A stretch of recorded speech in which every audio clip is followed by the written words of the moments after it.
한 심리학자가 실험을 하나 했습니다. 어느 동네의 한 구역을 정해서 집집마다 한 달 동안 매일 $100씩 갖다 준 거예요. 많은 집은 못했겠죠. 그러니까 이렇게 구역을 나눠가지고 블록으로 거기만 했다는 얘기예요.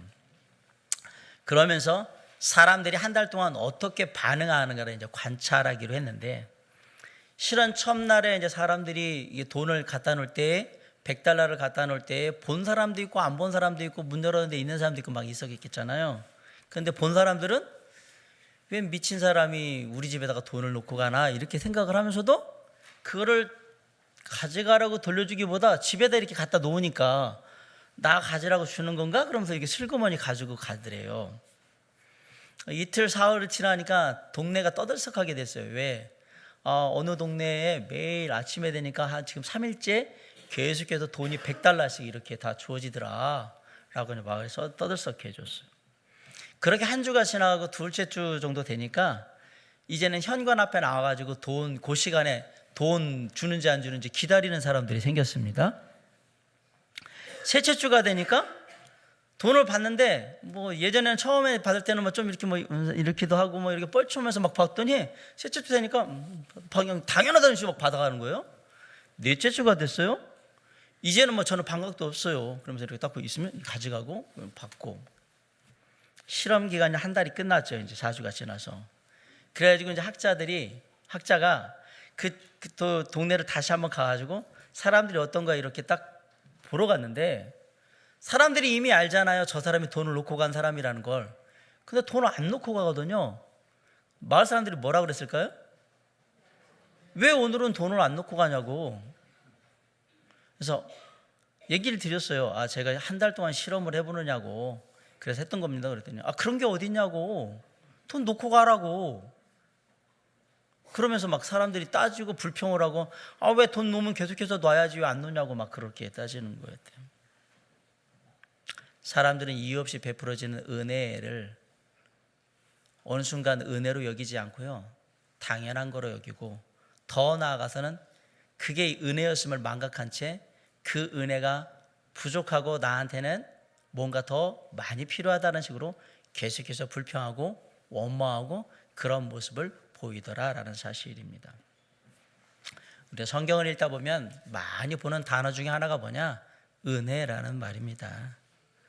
은혜라는 말은 성경에서 많이 쓰는 말인데요, 성경에서 말하는 은혜는 받을 자격이나 받을 만한 일을 한 적이 없는데도 불구하고 하나님이 우리에게 그냥 주시는 축복을 뭐라고 해요? 은혜라고 합니다. 우리 다 같이 한번 외쳐봅시다. 은혜. 근데 이 은혜라는 말이요, 세상 사람들이 그렇게 흔한 말이 아니고 친숙한 말도 아니에요. 우리 말 중에 이런 말들 있잖아요. 하늘은 스스로 돕는 자를 돕는다. 한자 말로 진인사 대천명. 이런 말이 뭐냐면, 우리가 뭔가 피땀 흘려 노력하고 수고하고 뭔가 한 다음에 하늘의 결과를 기다릴 때 하늘이 그렇게 수고한 노력의 결과의 대가로 우리에게 뭔가를 이루어 준다라고 얘기하는 게 바로 이런 말이에요. 세상은 우리에게 은혜를 가르쳐 주지 않습니다. 그래서 옛날에 어르신들은 새벽마다 목욕제기하고 장독대에다가 정화수라고 깨끗한 물, 그것도 산에 가서 약수 떠다가 딱 갖다 놓고, 그리고 뭐 했냐면 신령님께 비나이다, 천지신명께 비나이다 이렇게 치성을 드렸어요. 그러면 뭔가 내가 이렇게 노력한 수고에 따른 대가가 올 거라고 생각을 했고, 지금도 그렇게 생각하시는 어른들은 되게 많이 있습니다. 물론 성경은 사람이 심은 대로 거둔다라고 얘기합니다. 노력한 만큼 거두게 되어 있다라고 얘기를 합니다. 그러나 그것이 성경의 원래의 법칙인 반면에 동시에 하나님께서 말씀하시는 것은 그거와 상관없이 하나님께서 값없이 거저 우리에게 주시는 은혜가 있다라고 얘기를 하는 거예요. 그런데 이런 생각보다 노력해야 얻을 수 있어, 뭔가 해야 된다라는 생각들이 교회 안에 들어오면, 아까 말한 하늘은 스스로 돕는 자를 돕는다는 말이나 내가 얻고자 한다면 뭔가 그것을 위해서 수고해야 된다, 이런 생각들이 교회 안에 들어오면 뭐가 약해지냐면 은혜라는 말이 점점 색깔을 잃어가기 시작한다라는 사실이에요. 세상의 사람들 사이에서는 전혀 은혜를 기대할 수는 없습니다. 왜 그러냐? 세상에서 우리가 많이 하는 말로, 저도 가끔 쓰는 말인데요, 세상에 공짜는 없습니다. 우리가 이 마트나 이런 데 가서 1+1이면 +1이 다 공짜라고 생각을 하시는데 그 공짜 아닙니다. 상술에 다 돈 이미 다 여기 들어가 있고 다 받고 이렇게 주는 거거든요. 근데 우리는 +1 하면 저 자체도 이거 1+1이면 이거 이런데 싸긴 하겠지만 값을 안 받는 건 아니에요. 세상에 공짜는 없어요. 공짜로 드립니다. 다 거짓말이에요. 세상에 무슨 공짜가 어디 있어요. 나한테 하나 더 사게 만들고 하는 모든 것에 가격이 들어있단 말이에요. 이 말을 바꿔 얘기하면 세상은 은혜가 없는 곳이라는 얘기입니다. 그런데 성경은 놀랍게도 우리에게 은혜가 있는 곳, 공짜가 있는 세상을 알려주는 거예요. 세상에 공짜가 없다는 말은 세상에 은혜가 없다는 말이구나, 이렇게 이해하시라는 얘기예요. 은혜는 세상에 말하는 그러한 개념하고는 전혀 다른 세계를 우리에게 보여줍니다.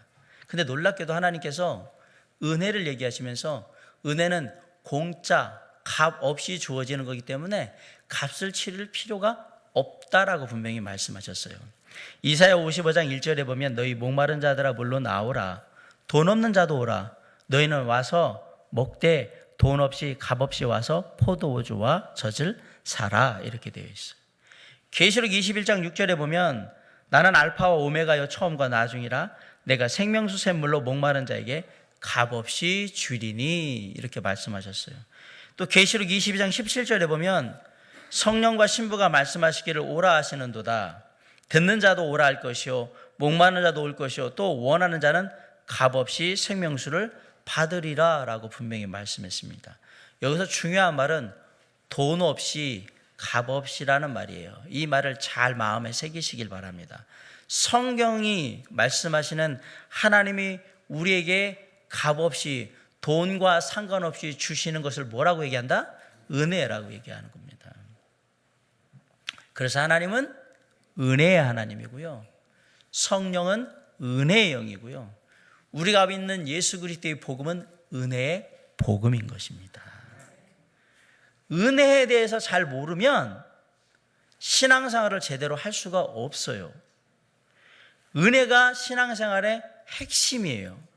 하나님의 은혜가 신앙생활에서 가장 중요한 키라고, 열쇠라고 제가 말씀드리는 거예요. 저희 교회 표가 있죠. 모토가 하나님의 은혜와 격려로 세워지는 건강한 신앙 공동체라고 되어 있는데, 왜 맨 앞에 하나님의 은혜와 라고 되어 있느냐? 하나님의 은혜를 모르면 신앙이란 존재하지 않는다라고 믿기 때문에 그래요. 그렇구나. 하나님의 은혜를 알지 못하면 우리는 아무것도 할 수 없습니다. 그리고 하나님의 은혜를 알지 못하면 우리의 삶에 그 어떤 열매도 맺히지 않습니다. 골로새 1장 6절에 이 복음이 이미 너에게 이름에 너희가 듣고 참으로 하나님의 은혜를 깨달은 날부터 너희 중에서와 같이 또한 온 천하에서도 열매를 맺어 자라는도다 라고 했어요. 언제부터 열매가 맺어서 자라느냐? 하나님의 은혜를 깨달은 날부터라고 얘기했습니다.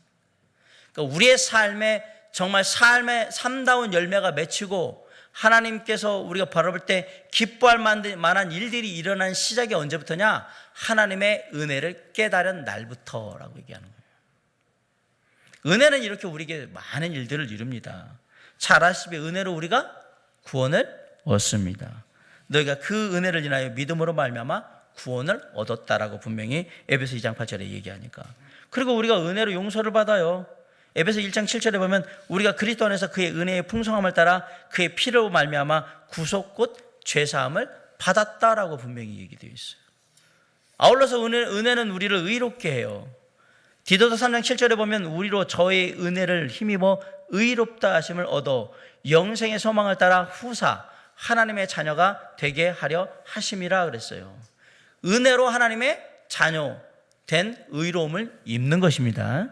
그리고 우리가 은혜 속에서 강건해지고 놀랍게도 은혜 가운데 각 사람마다 다양한 은사를 또 받게 됩니다. 그리고 하나님의 은혜를 따라 하나님의 일을 합니다. 에베소 3장 7절에 보면 이 복음을 위하여 그의 능력이 역사하시는 대로 내게 주신 하나님의 은혜의 선물을 따라서 내가 일꾼이 되었다라고 되어 있습니다. 그리고 우리는 은혜 안에서 자라가는 거예요. 베드로서 3장 18절에 보면 오직 우리 주 곧 구주 예수 그리스도의 은혜와 저를 아는 지식에서 자라가라 라고 되어 있습니다. 우리를 이 세상에서 하나님의 자녀답게 영원한 하늘나라의 소망을 가지고 거룩하고 경건하고 정직하고 의롭고 성실하게 살아가도록 우리를 이끄는 그 힘이 뭐냐? 하나님의 은혜인 거예요. 아까 찬양할 때 은혜로다 주의 은혜, 한량 없는 주의 은혜. 한량이 없다는 얘기는 그 크기나 양 부피를 측량할 수 없이 엄청나게 큰 것이 주님의 은혜다라는 얘기입니다. 결국 은혜 받은 성도가 세상을 이기고요, 은혜 받은 성도들이 하나님의 뜻대로 살고요, 은혜 받은 성도들이 하나님의 일에 헌신하고요, 은혜 받은 성도들이 다른 주변의 사람들에게 하나님의 은혜를 나누는 겁니다. 그만큼 은혜는 우리에게 놀라운 일들을 이루는 그런 중요한 핵심이란 얘기예요. 그 중에 우리가 가장 확실하게 분명하게 먼저 알아야 될 은혜가 뭐냐? 바로 구원의 은혜입니다. 하나님이 우리를 구원하셨다. 하나님이 은혜로 우리를 구원하셨다는 사실을 제일 먼저 알아야 한다는 얘기예요. 디도서 2장 11절에 보면 모든 사람에게 구원을 주시는 하나님의 은혜가 나타났다라고 얘기했고요. 사도행전 15장 11절에 보면 우리가 저희와 동일하게 주 예수의 은혜로 구원받는 줄을 믿노라라고 얘기했어요. 에베소 2장 5절에 보면 허물로 죽은 우리를 그리스도와 함께 살리셨고 너희가 은혜로 구원을 얻은 것이라 라고 되어 있습니다. 구원은 무엇의 결과냐? 은혜의 결과예요. 하나님의 은혜의 결과가 뭐다? 구원이에요. 구원은 하나님의 은혜로 주어지는 것이지 우리의 수고와 노력과 행위에 의해서 주어지는 것이 아니다라고 성경은 분명히 얘기합니다. 우리가 어떤 일을 했어요? 그 어떤 일을 한 것에 대한 대가로 돈을 받으면 그게 월급, 급여가 되거나 아니면 알바비가 되거나 그렇게 되죠. 그런 걸 우리는 보통 품삯, 옛날 말로 하면 그런 거가 되는 거예요. 보상이거든요. 이건 내가 수고한 것에 대해서 얻는 것. 근데 그거는 은혜가 아니죠. 내가 한 만큼 받은 거니까. 한 만큼 받은 것은 은혜가 아니에요. 누구든지 직접 하늘에 하나님의 보좌를 놔두시고 이 땅에 내려오셔서 저와 여러분의 모든 죄를 대신 지시고 십자가에 달려오신 예수 그리스도의 죽으심을 믿으면 하나님의 은혜를 그냥 거저 얻게 됩니다. 예수 그리스도는 우리에게 구원을 주시는 은혜 그 자체이십니다. 하나님 아버지께서 독생자 하나님 예수 그리스도를 우리를 불쌍히 여기는 긍휼의 은혜로 이 땅에 보내주신 거예요. 자, 여기에도 뭐가 있어요? 은혜가 있어요. 그렇게 이 땅에 오신 예수님은 하늘의 보좌를 기꺼이 놔두시고 이 땅에 내려오시는 인간을 향한 은혜를 마음 먹으신 거예요. 내가 너희에게 은혜를 베풀리라. 그 내려오셨어요. 그래서 이 땅에 은혜로 내려오신 예수 그리스도께서 나의 죄를 위해서 아무것도 안 하고 있는 나를 대신해서 저와 여러분의 모든 죄를 대신 다 가져가셔서 십자가에서 그 모든 죄의 대가를 다 지불하시는 은혜를 베푸신 거예요. 그걸 우리는 뭐라고 하냐면 십자가의 은혜, 구원의 은혜라고 얘기를 하는 거예요. 그 구원의 은혜는 누구로 통해서 온다? 오직 예수 그리스도를 통해서 오는 거예요. 그 구원의 은혜는 놀랍게도 공짜입니다. 한국 사람은 공짜는 양잿물도 먹는다고 그러는데 놀랍게도 이 구원의 은혜는 공짜임에도 불구하고 사람들이 받으려고 하지 않습니다. 가지려고 하지 않는다는 얘기예요. 놀랍죠? 공짜면 비누 한 장을 줘도 막 줄 서서 가져가는데 구원의 영원한 하나님의 자녀로 영원한 소망 가운데 살 수 있는 그 은혜를 준다고 하는데도 불구하고 이거 안 가져가요. 안 받으려고 그래요. 저희는 싫습니다. 저희는 나름대로 해보겠습니다. 그게 유대인이에요. 그렇게 공짜로 그러는 건 싫고요. 제가 뭔가 좀 하고 그래도 벼르기도 낯짝이 있지 그렇게 공짜로 받는 거 저 그렇게 안 막된 사람 아니에요? 그러면서 뭐라면 제가 뭔가 좀 할 거예요. 그래도 하나님을 위해서 제사도 드리고 양도 드리고 열심히 율법적으로 이것저것 하면서 나름 사람들 앞에서 좀 열심히 하네, 그러니까 하나님의 은혜 받을 만하네, 이런 얘기 들을 때까지 제가 열심히 하고 그 다음에 받을 테니까 저는 거부합니다. 이게 유대인이에요. 내가 열심히 행위를 하겠습니다, 노력을 하겠습니다, 수고를 하겠습니다, 그 다음에 웬만큼 하고 받겠습니다. 이게 유대인들이 하나님의 은혜를 대하는 태도였던 거예요. 그런데 오늘날 많은 사람들이 유대인과 똑같은 태도를 취해요. 내가 하고 받아야지 어떻게 공짜로 받냐고, 사람이 어떻게 그렇게 그 공짜로 받으면 되냐고. 은혜는 하나님께서 믿는 자에게 값없이 그냥 주시는 거예요. 로마서 3장 24절에 그리스도 예수 안에 있는 구속으로 말미암아 하나님의 은혜로 값없이 의롭다 하심을 입은 얻은 자 되었느니라 그랬죠.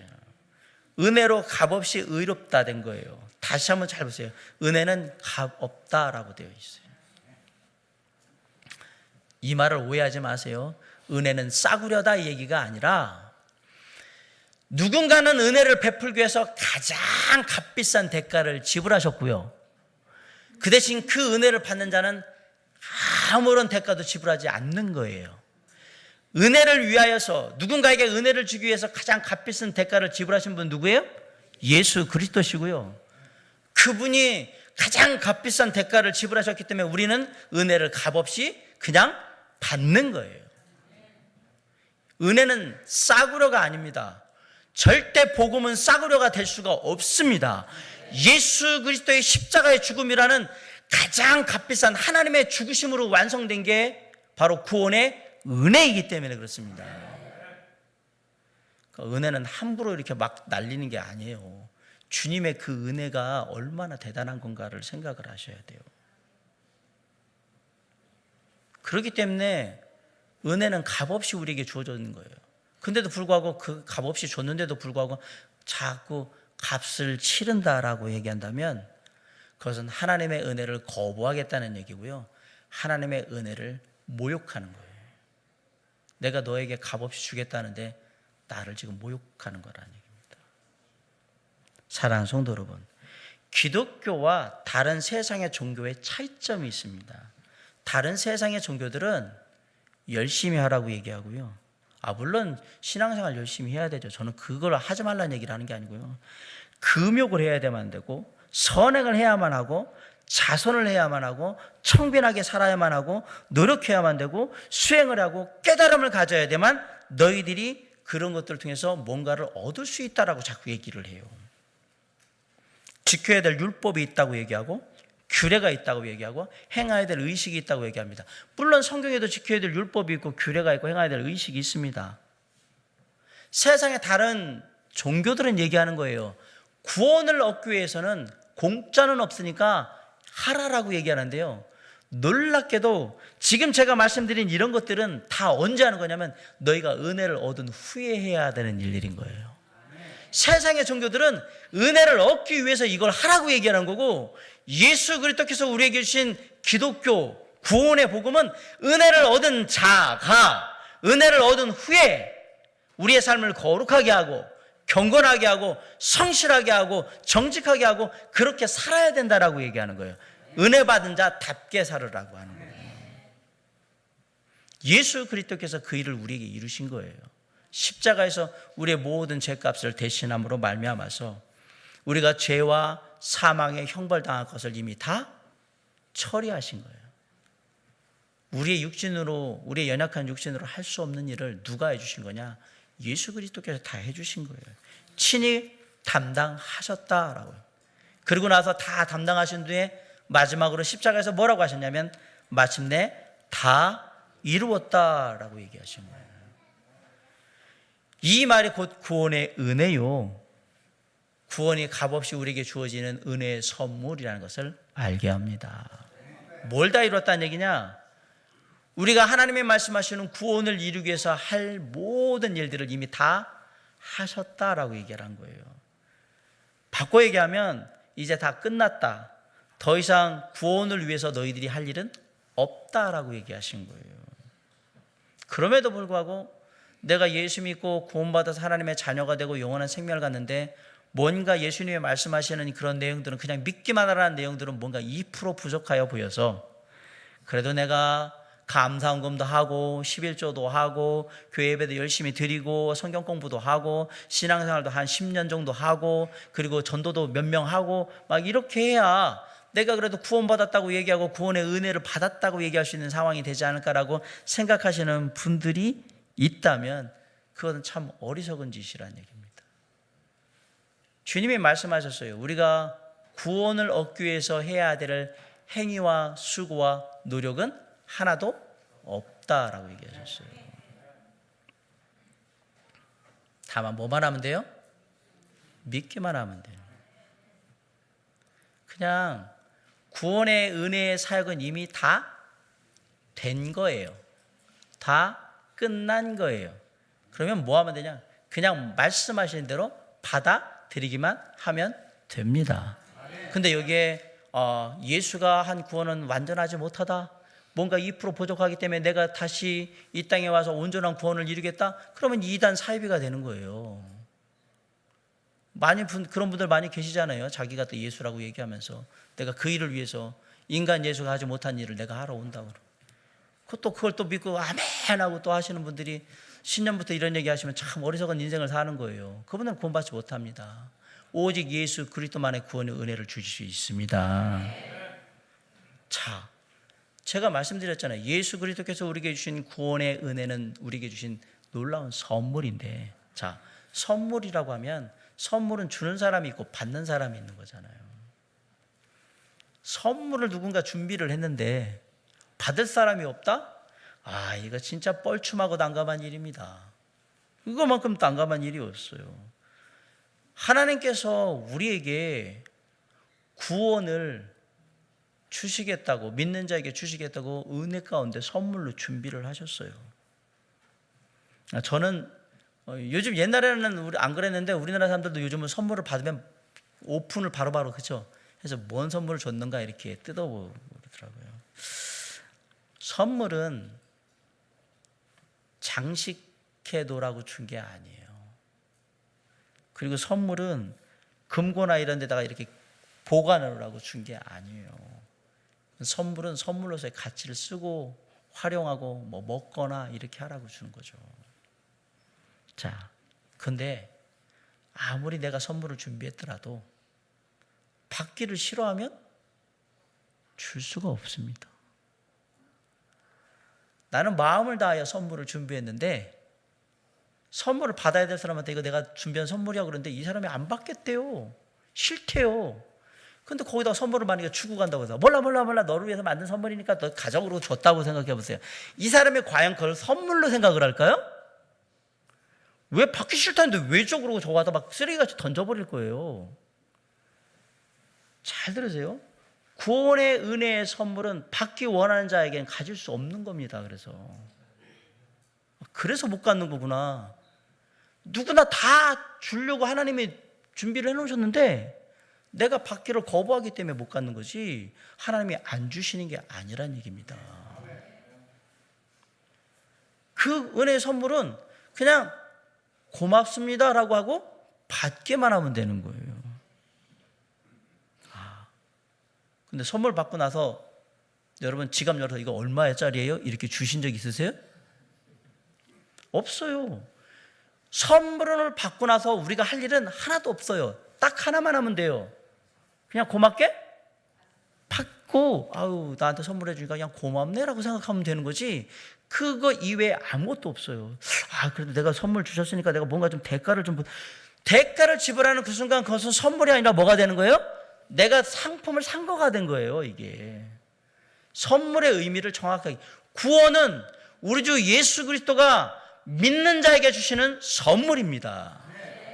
내가 죄인이고 내 죄를 위해서 예수 그리스도께서 하늘의 보좌를 버리시고 이 땅에 오셔서 나의 모든 과거 현재 미래의 죄악을 다 가지고 십자가에서 목숨을 바쳐 돌아가심으로 말미암아 내 모든 죄와 사망의 형벌이 이제 완전히 깨끗하게 나한테 효력이 없는 상태가 되었다. 그렇게 만드셨다. 그것을 성경 그대로 믿는 자에게 주어지는 것이 구원의 은혜의 선물인 겁니다.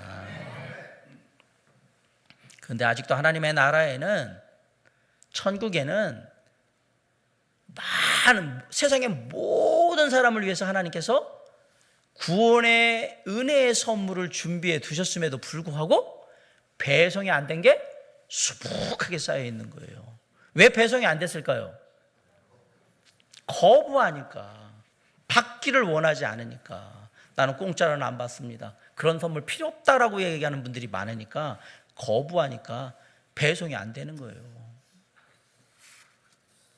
놀랍게도 저 같은 사람을 통해서 구원은 하나님의 값없이 공짜로 주시는 은혜의 선물입니다, 그냥 믿고 가져가시면 됩니다, 가지세요라고 계속해서 외침에도 불구하고 그 선물이 뭔지 알려고도 하지 않고 오히려 내가 왜 받아? 왜 내가 공짜로 받아야 되는데? 라고 하고 무시하는 사람들이 훨씬 더 많은 거예요. 저는 직업이 뭐예요? 이 선물을 갖다가 알려주는 사람이에요. 이게 선물이라고.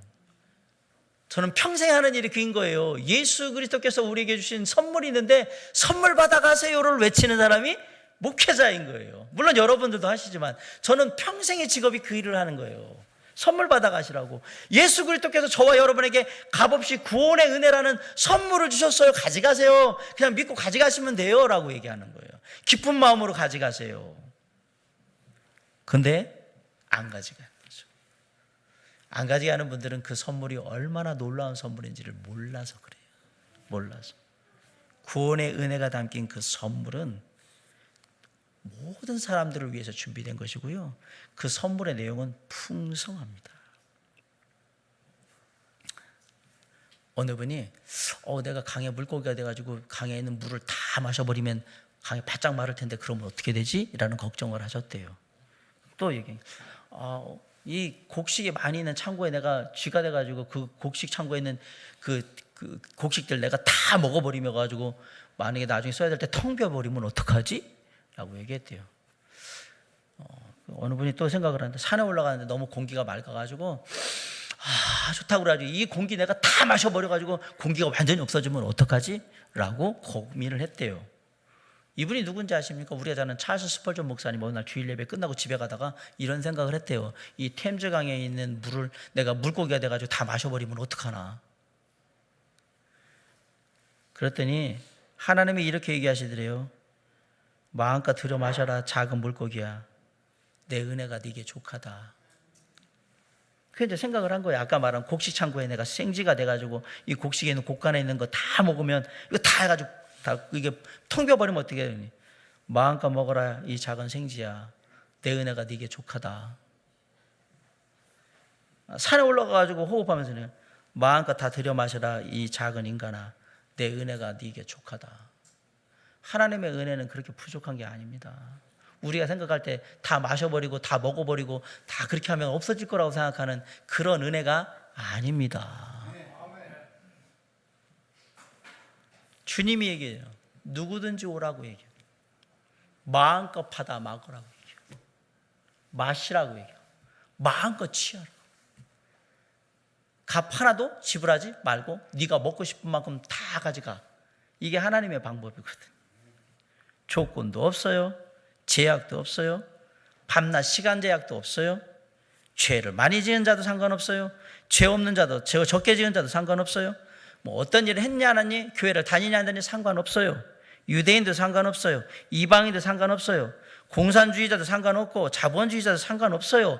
예수 그리스도의 십자가의 은혜의 복음을 받는 것에는 그 어떤 자격 조건이나 제약도 없습니다. 그냥 믿음으로 받으시면 됩니다. 목마른 자, 줄인 자, 죄의 짐을 지고 눌린 자, 병든 자, 슬픔에 잠겨있는 자, 돈 없는 자, 무식한 자, 못 배운 자 아무 상관없어요. 누구나 다 오라고 했어요. 어린아이도 나이 드신 분도 누구나 상관없이 다 오라고 했어요. 구원의 선물에는 제한이 없어요. 우리가 세상에 보면 한정판이라고 해서 뭐가 이렇게 명품을 만들면 그거 뭐 100개면 100개, 50개면 50개 이렇게 하죠. 구원의 은혜의 선물은 한정판이 아니에요. 제한이 없어요. 모든 인류에게 다 주고도 남음이 있는 줄 믿습니다. 주님의 은혜는 부족함이 없는 은혜이기 때문에 그렇습니다. 그럼에도 그 부족함이 없는 놀라운 은혜를 자기 것으로 갖지 않고 늘 부족한 가운데 굶주리며 헐벗으면서 약하고 연약한 가운데 불평불만하며 사는 사람이 얼마나 많아요. 저와 여러분이 이 세상의 삶을 기쁨으로 감사함으로 살 수 있는 이유는 뭐냐? 다함이 없는 부족함이 없는 하나님의 은혜의 구원의 선물을 이미 가지고 있기 때문에 그런 겁니다. 더 뭐가 더 필요하겠습니까? 이미 다 가졌는데. 그 놀라운 은혜의 선물이 예수 그리스도를 통해서 우리에게 주어졌다라는 얘기입니다. 예수 그리스도가 없이는 은혜도 없습니다. 오직 은혜는 누구로부터 오느냐? 예수 그리스도로부터. 구원의 은혜는 예수 그리스도로부터 옵니다. 하나님의 은혜는 예수 그리스도를 통해서 우리에게 왔기 때문에 우리는 그분을 사랑하고 그분을 섬기는 거예요. 예수 그리스도께서 우리에게 은혜를 주신 선물을 딱 열었는데 그 안에 두 가지가 들어있던 거예요. 우리를 하나님의 자녀 삼으시겠다는 그 말씀과 이 땅의 삶을 다하는 그날 하늘의 영원한 소망이 있는 하늘나라에서 함께 하겠다는 소망이 그 안에 들어있었던 거예요. 놀랍지 않습니까? 근데도 이걸 안 가지겠다고 박박 거부하시는 분들은 어떡하라는 얘기입니까? 그냥 믿기만 해라. 너의 죄를 내가 다 대신 지고 십자가에서 죄값을 다함으로 너에게 은혜의 선물을 마련하였다. 그냥 내가 그렇게 했다는 사실만 믿고 이것을 가져가라고 얘기한 거거든. 사랑하는 성도 여러분, 이 놀라운 구원의 은혜의 선물을 받은 자, 그 구원의 은혜의 선물이 얼마나 대단한지를 깨달은 자, 그래서 정말 너무너무 큰 선물을 받아서 어찌할 바 모르고 감사하고 기뻐하면서 막 기분이 좋아서 뛰어노는 자, 그 사람들이 기쁘게 자원하여 섬기는 거예요. 시편 51편 12절 말씀이 그 말씀이에요. 구원의 즐거움, 구원의 기쁨을 이미 깨닫고 누리는 자가 기꺼이 제가 그분을 위해서 일할게요. 제가 그분을 위해서 기꺼이 섬기겠습니다. 제가 그분을 위해서 함께 하겠습니다. 라고 자원하여서 나오더라라는 얘기예요. 우리가 하는 모든 믿는 자들의 일의 동기는 뭐냐? 우리를 구하신 하나님의, 우리를 구원하신 하나님의 은혜에 감사해서 나오는 거예요. 그게 우리가 일하는 이유예요. 주님의 은혜에 감사하여 우리가 11조를 드리고, 주님의 은혜에 감사해서 우리가 봉사를 하고, 주님의 은혜에 감사해서 그 은혜를 누군가라도 알고 함께 누리고 싶어서 전도를 하고, 그 주님의 은혜가 얼마나 큰 은혜인지 더 알고 싶어서 하나님의 말씀을 보고, 주님의 은혜가 늘 우리의 삶 가운데 넘치도록 하기 위해서 기도하며 주여 이 은혜 가운데 늘 살게 해달라고 주님께 구하고, 이게 그리스도인의 삶이에요. 우리가 제대로 하나님의 은혜를 누리는 삶을 살면 우리의 삶에 당연히 은혜가 넘쳐서 사람들에게 전해지게 되어 있어요. 넘쳐 흐르니까 다른 사람들을 적실 거란 말이에요. 그들이 깨닫는 것은 너의 삶이 왜 이런 것들이 넘치는가라고 했을 때 우리는 얘기해 주는 거예요. 우리 주 예수 그리스도의 은혜가 너무나도 크고 놀랍고 한량없는 은혜라서, 그래서 내가 이렇게 사는 거예요. 그 구원의 즐거움으로, 그 구원의 기쁨으로, 나를 자녀 삼으시고 영원한 소망으로 나를 이끄시는 그 하나님의 은혜가 너무나도 고맙고 감사해서, 주님 제가 잘 하지는 못하지만 저의 삶을 들여서 주님의 일에 함께 하길 원하고 주님의 일을 조금이라도 제가 보탬이 되길 원합니다. 그게 자원하는 심령이었던 거예요. 모든 자원하는 심령의 핵심은 무엇이냐? 우리 주 예수 그리스도의 구원의 은혜에 감사함으로. 철강 왕으로 불리면서 미국 재계를 주름잡았던 데일 카네기는 원래 스코틀랜드 사람이었습니다. 일찍 결혼해서 홀어머니 모시고 살았는데요. 사업하다가 망해가지고 이제 스코틀랜드에서는 더 이상 가망이 없겠구나 라고 해서 어디로 오게 되냐면 미국으로 이민을 오게 됐는데, 미국으로 이민을 오려고 하다 보니까 다 뭐 이것저것 처분했는데 뭐 사업도 망하고 그러니까 뭐가 없었냐면 돈이 없는 거예요. 뱃사기. 그래서 어머니가 가지고 있던 아버지의 결혼 반지 빼서 팔고, 아내에게 결혼할 때 선물했던 목걸이 팔고, 가재도구도 팔고 다 팔았는데, 이것저것 다 팔았는데 그래도 가족 전체가 배를 타고 갈 만한 뱃삭이 안 나오는 거예요. 근데 어머니 친구 한 분이 와서 미국으로 간다며. 네, 그렇습니다. 그랬더니 이거 가져가라고 그러면서 그 당시 돈으로 한 20파운드 정도를 준 거예요. 꽤 큰 돈을 준 거예요. 이거 빌려줄 테니까 나중에 갚아. 말은 갚으라는 얘기는 그냥 가지고 가라는 얘기. 사실 언제 돌려준다는 보장이 없죠. 미국에 갔는데 어디 갔는지를 알 것이며, 거기서 뭐 그렇다고 돈 받으러 미국에 또 배 타고 갈 수는 없는 문제고, 이거 사실은 없는 거예요. 근데 카네기가 뭐라 그러냐면, 정말 고맙습니다 아주머니, 빌려주신 돈 반드시 갚겠습니다. 그리고 미국으로 건너옵니다. 닥치는 대로 일을 했습니다. 열심히 일을 하는데 일하면서 먹은 마음의 하나가 뭐냐면 하루에 50센트씩, 20파운드, 200달러 정도 돼야 되는데 그 돈 만들 때까지 내가 계속한다. 그래서 일을 하면서 그걸 따로 모아놓은 거예요. 갚아야 되니까. 그리고 마침내 200달러를 모은 거예요. 그렇게 50센트씩 모은 걸로. 그걸로 아주머니한테 송금을 해줬어. 그리고 그날 가족들이 모여서 파티를 했어요. 다 갚았다고. 근데 카네이가 가족들한테 뭐라고 했냐면, 아주머니가 빌려주신 돈은 다 갚았습니다. 그러나 그 아주머니가 우리에게 베푸신 은혜는 영원히 기억해야 합니다. 우리는 앞으로 살 때에도 그 아주머니가 우리에게 베푸신 그 은혜를 늘 기억하며 그렇게 살아가야 합니다. 하물며 사람도 은혜를 입으면 죽을 때까지 마음에 기억하고 살겠다라고 지금 얘기를 하는데,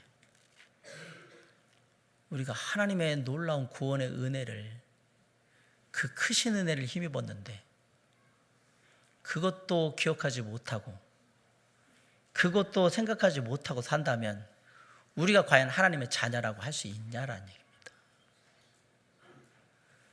내가 지금 살아있는 것이 주님의 은혜요, 내가 지금 이 시간 예배 자리에 건강하게 나와 있는 것이 주님의 은혜요, 다음 주에 만약에 여기서 다시 예배 드릴 수 있으면 그것도 주님의 은혜요, 나에게 함께 할 수 있는 가족을 주신 것도 주님의 은혜이고, 내게 공부할 수 있는 학교를 주신 것도 주님의 은혜이고, 내게 일할 수 있는 직장을 주신 것도 주님의 은혜이고, 내게 하루 세 끼 먹을 수 있는 양식을 주신 것도 주님의 은혜. 모든 것이 다 주님의 은혜인 거예요. 그 베푸신 은혜를 늘 잊지 않는 마음으로, 주여 어찌하면 제가 주의 은혜를 다 갚으리요, 하늘을 두루마리 삼고 바다를 먹물 삼아도 한없는 하나님의 사랑 다 갚을 수가 없다라고 얘기하는 거예요. 그 마음으로 우리는 주님 앞에 자원하여 하나님의 일을 함께 나가는 것입니다.